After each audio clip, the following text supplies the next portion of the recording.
अरे बेटा तुम्हारी भाभी मानेगी? अरे क्यों नहीं मानेगी माँ? तुम मनाओ तो कैसे नहीं मान जाएगी? वो तुम्हारी बहू है, तुम उसकी सास हो।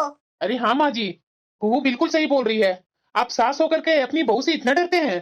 अरे नहीं नहीं दामाद जी, मैं तो सोचती हूँ कि घर में हंगामा ना हो जाए। और मेरी बहू को आप लोग जानते ही हैं कि थोड़ी सी बात को कितना घुमा फिरा करके लंबा चौड़ा कर देती है। सच में माँ, तू सास बन गई है, लेकिन सास का क्या क्या कायदा होते हैं ना, वो नहीं निभाती है तुम। अरे मेरी सास से सीखो। बहू जरा बताओ ना, मेरी माँ के कौन सी बात मानती है तुम? यहाँ पे ये सब बातें करनी क्या जरूरी है? ज्यादा अपना बीच में टांग मत लड़ाइए, समझे ना? नहीं तो आपसे पैसे निकलवाना चालू कर दूंगी मैं। अरे नहीं नहीं यार, जो करिए जो करो। आज भी एक फिर से घर में आकर के जमात इकट्ठा किए हुए हैं। आते के साथ इन लोग की बोली बंद हो गई। नमस्ते दीदी। नमस्ते नंदोई जी। नमस्ते भाभी। नमस्ते भाभी। पता नहीं आज क्या होने वाला है। अरे भाभी, हम लोग तो इधर से निकल रहे थे, तो हमने सोचा कि जा ही रहे हैं घर, तो अपने ससुराल में आप लोग से मिलते चले, इसलिए हम लोग आ गए। तो भाभी अपने हाथों से थोड़ा कड़क चाय बना दीजिए मसाले वाली। और हाँ हाँ बहू, साथ में पनीर के पकोड़े भी तल देना। देखो ना, अभी अभी दामाद जी आए हैं तो नाश्ता पानी भी नहीं दी हूँ। और हाँ, जाकर के एक गिलास पानी भी ले आ। मेरा मन तो इतना दुखता है ना कि मैं ही जानती हूँ। अभी मैं ऑफिस से आ रही हूँ, इन लोग को एक गिलास पानी भी नहीं दामाद जी को दिया गया। अरे मैं भी तो ऑफिस से आने के बाद थक जाती हूँ। बहू जा रही है तो पनीर के पकोड़े बना देना, मसाला वाला चाय कड़क बना दो। क्या करूँ, झगड़ा नहीं चाहती हूँ, इसलिए मैंने कुछ नहीं बोला। ऑफिस से आने के बाद थोड़ा सा मैं बैठी भी नहीं, हाथ पैर भी नहीं धोई। आते के साथ ऑर्डर मिलना चालू हो गया। पानी ले आइए, चाय बना दीजिए, पनीर का पकोड़े बना दीजिए। माँ देखो, इस बार तुम्हें भाभी से बात करना ही होगा। अगर नहीं बात करेगी तो अपने छोटा बेटा का शादी कैसे करेगी माँ? अरे बेटा बहू मानेगी? कैसे नहीं मानेगी? तू बोलेगी तो जरूर मानेगी। अच्छा बेटा मैं बात करती हूँ। जब वहाँ थी मैं तो एक भी आवाज ये लोग को निकल नहीं रहा था। मैं जब किचन में आई तो फिर से इन लोग को खुसर पुसर चालू हो गया। पता नहीं क्या ये लोग गप्पे मार रही है। सुनने की कोशिश करती है तो समझ में नहीं आता ये लोग की बातें कि आपस में क्या डिस्कशन चल रहा है। जरूर मेरे बारे में ही हो रहा होगा, मैं जानती हूँ ना, क्योंकि घर में तो इन लोग का दुश्मन मैं ही हूँ और काम भी मेरे से ही निकलवाया जाता है। लेकिन इस बार कुछ भी हो जाए, इन लोग का तो बात मैं मानूंगी ही नहीं। मुझे सब पता है कि यहाँ क्या बातें चल रही है। घर में तो मुझे कुछ समझता ही नहीं है, इसलिए मुझसे हमेशा बात छिपाई जाती है। अरे वाह भाभी, सही टाइम पर आपने चाय ला करके रखा है। मेरा तो सर भारी ही हो रहा था। अरे बहू तू कहाँ जा रही है? यहीं बैठ करके चाय पीना हम लोग के साथ। अभी अभी तो तुम ऑफिस से आई है ना, थक गई होगी, यहाँ बैठ करके चाय पी। मेरी सास को तो कभी भी मेरी फिक्र ही नहीं होती है, तो आज क्या हो गया है? जरूर इनका मन में कोई मतलब है, इसलिए तो। लेकिन ये भी पता है कि इनका मतलब कभी सीधा नहीं होता है, हमेशा मेरा ही दिल दुखता है। नहीं माँ जी, मैं रसोई में जा रही हूँ, सब्जी काट के और मसाले पीस कर रख देती हूँ, फिर थोड़ा देर आराम करके खाना बनाऊंगी। हाँ बहू, कुहू यहीं रुकने वाली है तो इसके लिए खाना बना देना। और हाँ, दामाद जी खाना खा करके ही जाएंगे, खाना उनकी पसंद का ही बनाना। भाभी, आपके हाथ के छोले भटूरे मिल जाएंगे ना तो बात ही अलग है। और हाँ भाभी, साथ में ना वो खीर जरूर आप बना लीजिएगा, वो तो आपके हाथ के बहुत ही टेस्टी होती है। मैं अभी अभी तो ऑफिस से आई हूँ और ये लोग कैसे खाने का एक एक आइटम बता रहे हैं। मैं इन चीजों को बाहर से भी तो नहीं मंगवा सकती, क्योंकि मेरी सैलरी तो खत्म ही होने वाली है। और वैसे भी इन्हें तो छोले भटूरे पसंद भी नहीं है, इनके लिए मुझे कुछ और बनाना पड़ेगा। चलो बेटा, खाना का तो हल हो गया। हाँ माँ। आते के साथ खाना का तरह तरह का फरमाइश हो गया। मुझे सब परेशान करने के लिए आते हैं। मैं तो परेशान हो जाती हूँ इन लोगों से। अगर मेरी ननद मेरे कामों में मदद करवा देती तो ये परेशानी तो चुटकी में निकल जाती, मगर ये मेरी ननद हमेशा की तरह आराम से बैठी है। मायके में आकर आदेश देना तो उन्हें खूब आता है, और मैं सास के कारण कुछ बोल नहीं पाती हूँ। पर यही बोलेंगी कि एक ही तो नंद है तुम्हारी, उसका खाना बनाने में तुझको आफत आती है। अरे तू कोई पहली औरत नहीं है जो ऑफिस से आकर खाना बनाती है, थोड़ा आराम करके बना लिया कर। हम कौन सा तुझे मना कर रहे हैं? यही तो इनका घिसा पिटा डायलॉग रहता है। जब मैं घर से निकलकर ऑफिस पहुंचती हूँ ना, तभी मुझे राहत की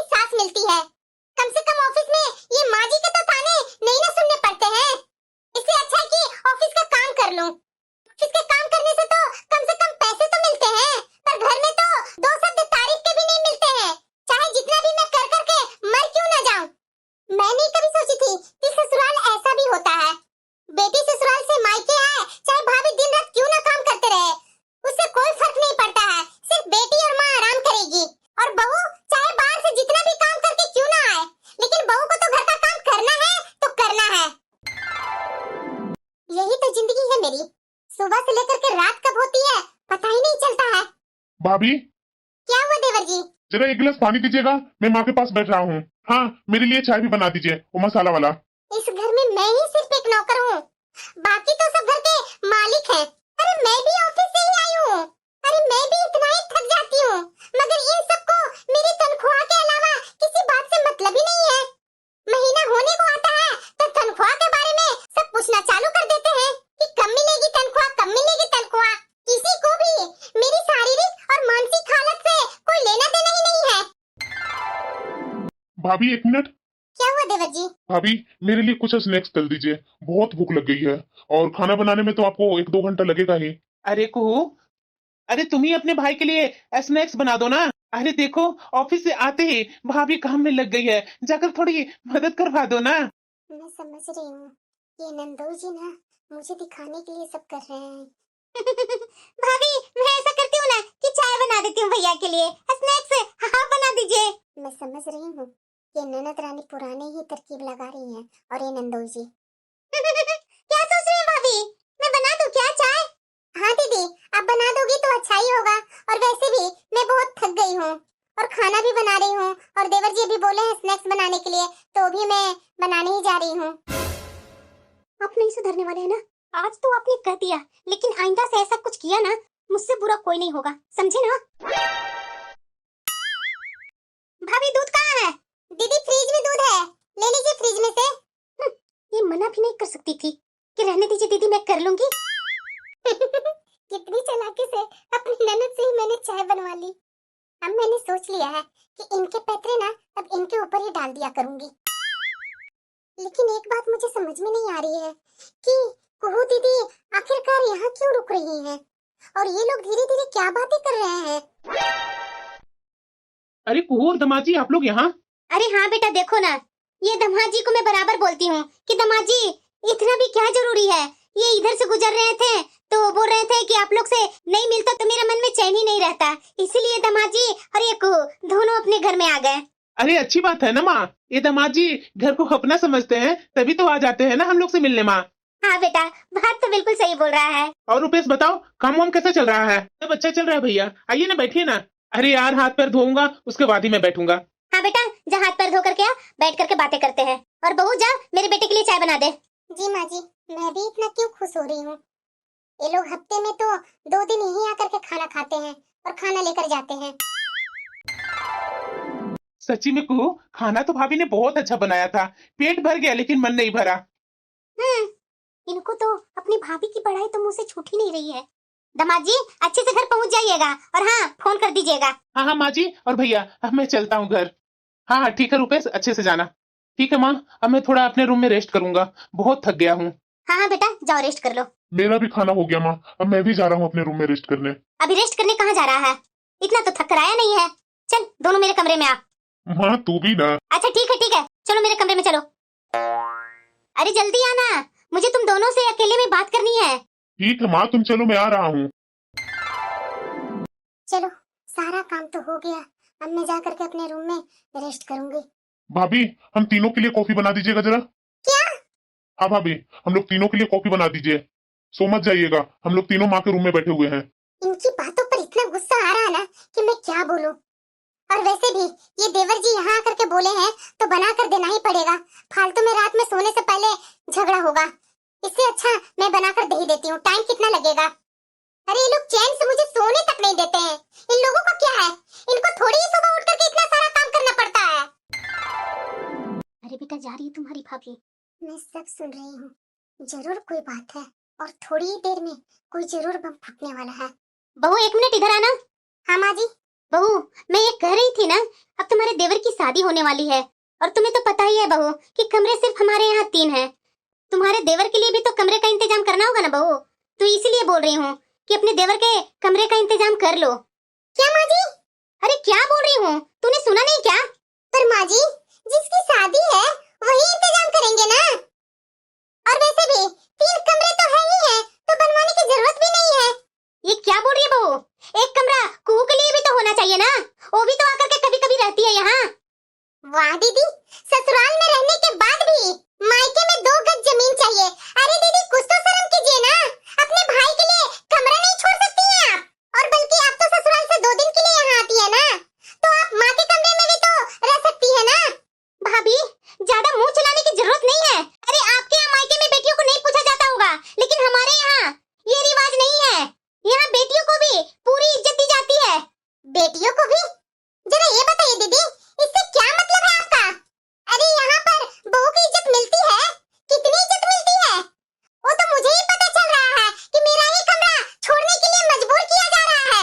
बहू, तुम्हारी जुबान कुछ ज्यादा ही चल रही है। क्यों? यह कमरा क्या तुम्हारे बाप ने दिया है? तू इस घर में बड़ी है तो तुझे अपना कमरा अपने आप ऊपर के हिस्से में बनवाना पड़ेगा। कान खोल करके सुन लो बहू, नई बहू को कमरा तो देना ही पड़ेगा। तुझे भी तो मिला था ना? दोनों कमाते हो तो नया कमरा क्यों नहीं बना सकते? माँ जी, जरा ये बताइए कि हमारे पास तनख्वाह बचती कहाँ है जो अब हम हमारे लिए कमरा बना सके? और अगर इतना ही है तो देवर जी को अपना कमरा क्यों नहीं दे देती? भाभी, आपकी हिम्मत कैसे हुई मेरी माँ से इस तरह से बात करने की? लगता है कि मुझे भैया को बुलाना ही पड़ेगा ना। माँ का कमरा छोटा है, आप जानती नहीं हो क्या? भैया को आप क्यों बुलाएंगे? भैया को तो मैं ही बुला देती हूँ। अरे मेरा बेटा दिन भर का थक हार करके अब आराम कर रहा है और तुम लोग उसे परेशान करने जा रहे हो। अरे बेटा, इस बहू की तो बुद्धि खराब ही है, लेकिन तेरी बुद्धि भी खराब हो गई है क्या? भाभी, अगर आपके पास पैसा नहीं है तो आप अपने पापा से तो पैसे मांग ही सकती है ना। आखिर उनका अभी अभी रिटायरमेंट का पैसा मिला है, और वैसे भी वो इतनी अच्छी पोस्ट पर थे, उनको पैसा भी अच्छा खासा मिला होगा। मैं तो अपने पापा से पैसे नहीं मांगूंगी, सुना आपने? और कभी भी नहीं मांगूंगी। कमरा बनाने की जिम्मेदारी सासू माँ की है, आखिरकार उनको भी तो पेंशन मिलती है। अरे पेंशन मिलती है तो क्या हुआ? मुझे अपनी बेटी की शादी नहीं करवानी है क्या? उसका पैसा भी तो मुझे ही खर्च करना है। तो इसका मतलब ये तो नहीं ना है कि मेरे पापा ने कमरा बनाने की जिम्मेदारी ले रखी है। मैं अपने घर जाकर पैसे नहीं मांगने वाली हूँ। आप लोग कान खोल करके सुन लीजिए। वो पैसे अपने बुढ़ापा के लिए वो रखे अपने पास। पैसे चाहिए इनको, अपने पापा के यहाँ से मैं पैसे लाकर इन लोग को दूं, कभी नहीं। मन तो कर रहा है ना कि मैं इन्हें अभी उठा करके सारी बातें बोल दूं, मगर ये इस समय गहरी नींद में सो रहे हैं। कोई बात नहीं, सारी बातें मैं इन्हें सुबह बताऊंगी। देर रात तक मैं सोई और ये लोग अभी तक उठे नहीं हैं। अरे अभी भी अकड़ दिखानी है या चाय बनाकर लाएगी? मैं इनसे मुंह लगाकर सुबह सुबह अपना मूड नहीं खराब करना चाहती हूँ। चाय बन गया है, आप लोग बैठिए, मैं अभी लेकर आई। मैंने सोच लिया है, ये लोग चाहे जो कुछ भी कर ले, लेकिन मैं तो इन लोगों की बात जरा सा भी नहीं मानूंगी। बहू, आज मेरी बेटी का सारा फेवरेट खाना बना देना। पर माँ जी, मैंने तो सारा खाना बना दिया है, और वैसे भी इनका फेवरेट खाना बनाने बैठूंगी तो मेरा ऑफिस छूटेगा, और आप जानते हैं ना कि ऑफिस छूटेगा तो लेट फाइन लगेगा, सैलरी कटेगी। अच्छा ठीक है, सैलरी का रौब मत मुझे दिखा, शाम को आकर के बना देना। हमेशा तो ननद रानी आती थी तो 2 दिन के लिए आती थी, तीसरे दिन चली जाती थी। यहाँ तो 4 दिन हो गया कि जाने का नाम नहीं ले रही है। अरे पूनम, हाँ बोलिए। मेरे लिए थोड़ा कड़क कॉफी बना दो ना, सर बहुत भारी भारी सा लग रहा है। ठीक है, मैं बना देती हूँ। नहीं, अब कुछ भी हो जाए, आज तो मैं इनसे बात करके ही रहूंगी। मुझे आपसे जरूरी बात करनी है। क्या बात करनी है? आपको पता भी है कि घर में क्या क्या हो रहा है? अरे क्या हो रहा है बाबा? वो छोटे का शादी लगा हुआ है, शादी होने वाला है अगले महीना में, क्या दिक्कत है? अरे वो तो सबको पता है, लेकिन आपको ये पता है कि माँ जी एक्स्ट्रा रूम बनाने के लिए बात कर रहे हैं, नहीं तो हम लोग को ये रूम खाली करना पड़ेगा। और जब मैंने मना किया तो बोलते कि अपने पिताजी से पैसे लेकर के आओ। बताइए जरा, मेरे पापा की अभी अभी रिटायरमेंट के कुछ पैसे मिले हैं तो अपने बुढ़ापे के लिए नहीं रखेंगे? मैं उनसे पैसे लेकर के यहाँ अपना घर बनाऊं? अरे पूनम, इनकी बातों पर ध्यान मत दो। इनके लिए तो सब आसान है, लेकिन मेरे लिए आसान नहीं है। हर वक्त ताना, हर वक्त तरह तरह के बातें बोलना, मैं न सुनती हूँ, ये थोड़ी ना सुनते हैं। अरे पूनम, आज खाना थोड़ा मेरा पसंद का बनाना, और रोज रोज पता नहीं क्या क्या बना दे रही है जो मुझे जरा सा भी पसंद नहीं आ रहा है। आप बताइए कि किनका पसंद का खाना बनाऊं? कुहू दीदी आए हैं तो माँ जी बोलते हैं कि उसकी पसंद का खाना बनाया करो। जब उन लोग की खाना पसंद का बनाती हूँ तो आपको नहीं पसंद आता है। अरे अकेले में क्या क्या करूँ? कोई बात नहीं पूनम, मैं वही खाना खा लूंगा। इतना लेट हो गया माँ, अभी तक ये भाभी नहीं ना आई है घर में। अरे बेटा, कभी कभी ट्रैफिक रहता है, उसके कारण लेट हो जाता है। अरे नैना माँ, मैं जानती हूँ ना, ये भाभी वही सोच रही होंगी कि ननद घर में तो आ ही गई है, वो चाय नाश्ता बनाकर रखेगी और मैं जाकर के ठाट से महारानी के जैसा चाय नाश्ता करूंगी। लेकिन उनकी वो गलत सोच है माँ। मैं अपनी माँ की जिंदगी में कभी चाय नहीं बनाई थी। भाभी जब आएंगी तो मैं भाभी के समय में चाय बना कर दूंगी, कभी भी नहीं माँ। और पता नहीं माँ, तुम कैसे इनको इतना झेलती है? अरे वो पैसे कमाती है तो उन पैसों पर सिर्फ इनका हक है क्या? घर वालों का हक नहीं है? तो क्या करूं बेटा, तू ही बता। अब बहू से तो बोल बोल करके मैं थक गई हूँ कि कमरा बना ले बहू, कमरा बनवा ले, लेकिन कहाँ बना रही है? आराम से तो खा पी रही है, आराम से रह रही है। बताओ 1 महीना बाद मेरा छोटा बेटा का शादी होगा, नई बहू आएगी तो कहाँ रहेगी बेटा? मुझे तो यही सोच सोच करके बहुत टेंशन हो रही है। अरे माँ मैं क्या बोलूं, मेरी एक सहेली है, उसके पापा रिटायर हो गए थे तो उन्होंने अपने रिटायरमेंट के जितने भी पैसे आए ना मेरी सहेली के नाम कर दिए। उन्होंने कहा था मेरा तो बुढ़ापा आ गया है बेटा, अब मैं इन पैसों को क्या करूंगा। माँ जरा देखो माँ, दुनिया में कितने बड़े दिल के लोग भी होते हैं, एक हमारी भाभी है जिनका इतना छोटा दिल है। अरे हाँ कू, बात तो बिल्कुल सही बोल रही है तुम। पता है तुझे, इसी तरह मेरा भी एक दोस्त है, उसके पापा ने भी अपने रिटायरमेंट के पैसे मेरे दोस्त के नाम कर दिए। उन्होंने तो साफ साफ कर दिया कि बुढ़ापे में पता नहीं कब प्राण निकल जाए। उससे तो अच्छा है कि पैसे मेरे बेटे के काम आ जाए। एक हमारे ही घर में ऐसा नहीं हो रहा है। मुझे तो लगता है भाभी के पापा का दिल भी छोटा है, तभी तो भाभी उनसे करना नहीं चाहती, क्योंकि वो पैसे तो देंगे ही नहीं। मेरे से सीधे सीधे से तो बोला नहीं जा रहा है, लेकिन घुमा फिरा करके जरूर बोला जा रहा है। अनदेखा और अनसुना करने में ही भलाई है, क्योंकि ये लोग तो बहुत ही गिरे हुए लोग हैं।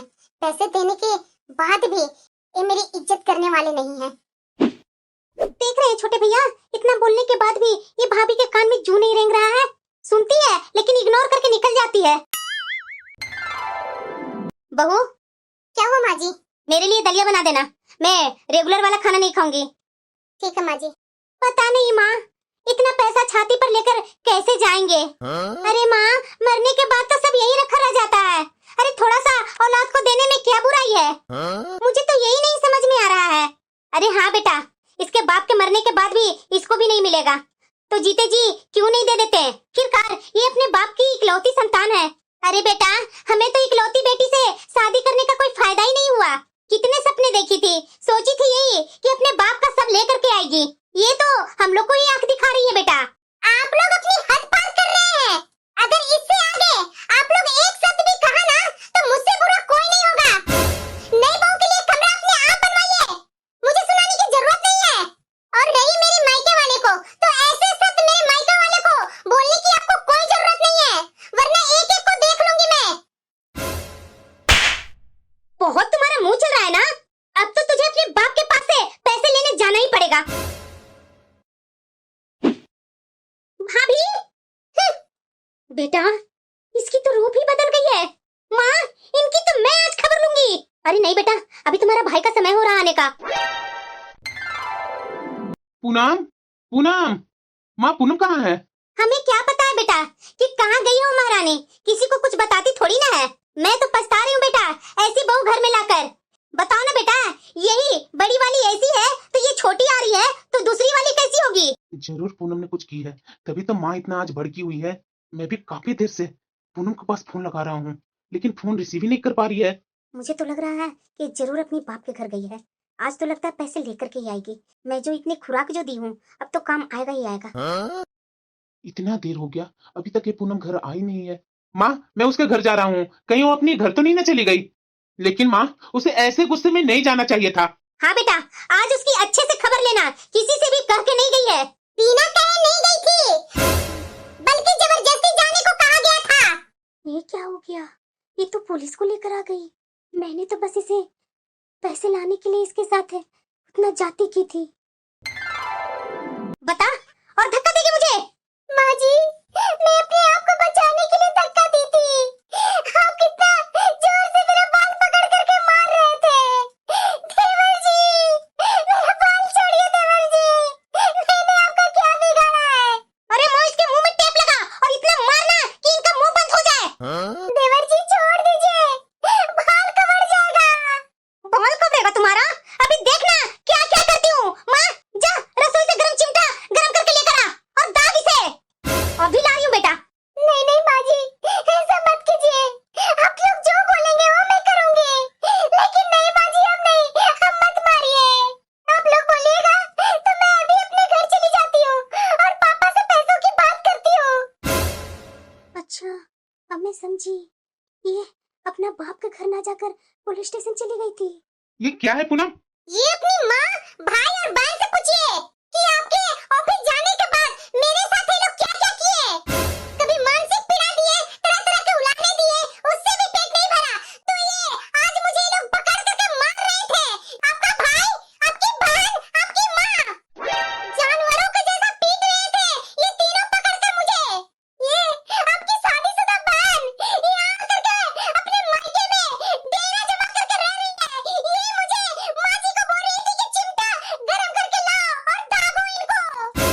ये क्या हरकत किया तूने छोटे? तुमने अपनी माँ और बहन के साथ ये सब कुछ किया। मैं तो सपनों में भी नहीं सोच सकता। मैं तो सोचता था कि माँ और बहन को समझाएगा, लेकिन तुम भी इन लोग के जैसे ही हो गया। मैंने तो सोच लिया था कि इन लोगों को सही सबक सिखाना ही पड़ेगा, क्योंकि ये लोग आपकी बात नहीं मानने वाले थे। विनय जी, मुझे इनके साथ नहीं रहना है। आज तो इन्होंने मुझसे कमरा बनाने के लिए कहा है।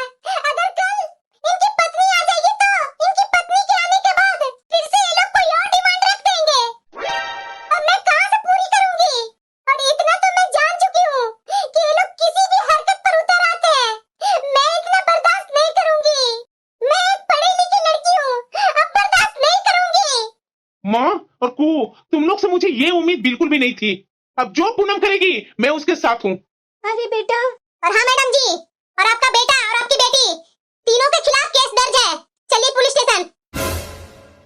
यहाँ से चलोगे कि मुंह देखते रहोगे कि दो चार डंडे लगाऊं?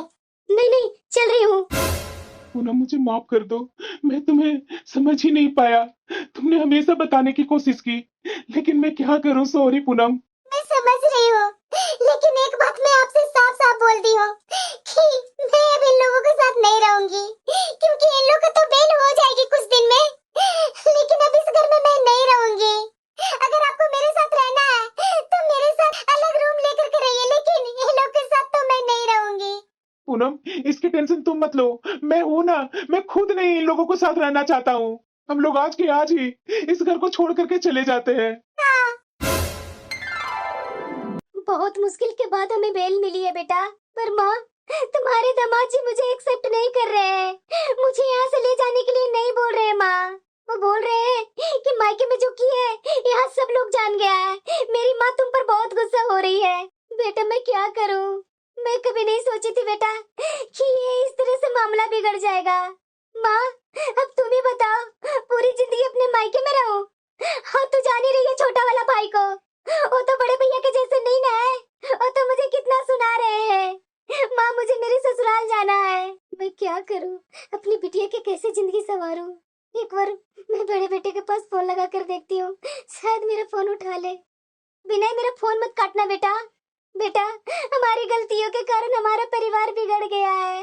बेटा, तू ही दामाद जी को मना सकता है। इस सब के कारण तो तुम्हारी बहन का रिश्ता टूट गया है। हमारी गलतियों की सजा हमें मिल गई है बेटा। तुम लोग घर वापस आ जाओ, क्योंकि तुम्हारे बिना ये घर घर नहीं है। ठीक है, मैं देखता हूँ। इतना दिन हो गए, कुछ बात नहीं किया क्या मेरा बेटा दामाद जी से? न फोन किया न कुछ बताया। हमारी गलतियों के कारण हमारा छोटा बेटा का भी रिश्ता टूट गया। माँ, अरे आ गया बेटा, दामाद जी को देखो, दामाद जी आए हैं। मुझे माफ कर दीजिए, आप हमेशा मुझे मना करते थे, लेकिन मैं ही आपकी बातों को नहीं सुनती थी। सॉरी, मुझे माफ कर दीजिए। हाँ हाँ ठीक है, चलो घर, माँ बुला रही है। ठीक है, मैं अभी अपना कपड़ा पैक करके आती हूँ। बेटा, बहू नहीं है? माँ, एक बार जब गांठ लग जाती है ना तो गांठ खुलती नहीं है। और तुम्हारी बहू तुम लोग के साथ बिल्कुल रहना नहीं चाहती है। जो तूने अपनी बहू के साथ जो की है ना, मैं भी अब रहने वाला नहीं हूँ आप लोगों के साथ। इसलिए मेरा आशा देखना छोड़ दो। तुम्हारा है ना बेटा लाडला छोटे, उसके साथ रहो। और हाँ माँ जी, मैं अगर माना हूँ ना तो ये बड़े भैया के कारण। इनका स्वभाव ही इतना अच्छा है। अरे माँ जी, आप लोग सुधर जाइए। उस समय भी अपनी पत्नी को मैं सुधारता रहा, लेकिन वो सुधरी नहीं। क्या वो आप लोग के साथ समझ में नहीं आया? दूसरी की बहन बेटियों के साथ आप लोग इस हद तक गिर जाते हैं। दूसरे के पैसों के चक्कर में आप लोग इस तरह से गिर जाएंगे, मैं कभी सोचा नहीं था। लेकिन बड़े भैया के कारण ही मैं कुहू को यहाँ से ले जा रहा हूँ, वरना तो मैं कुहू को ले जाने का पक्ष में था ही नहीं। ठीक है माँ, कुहू को दामाद जी के साथ विदा कर देना, मैं चलता हूँ।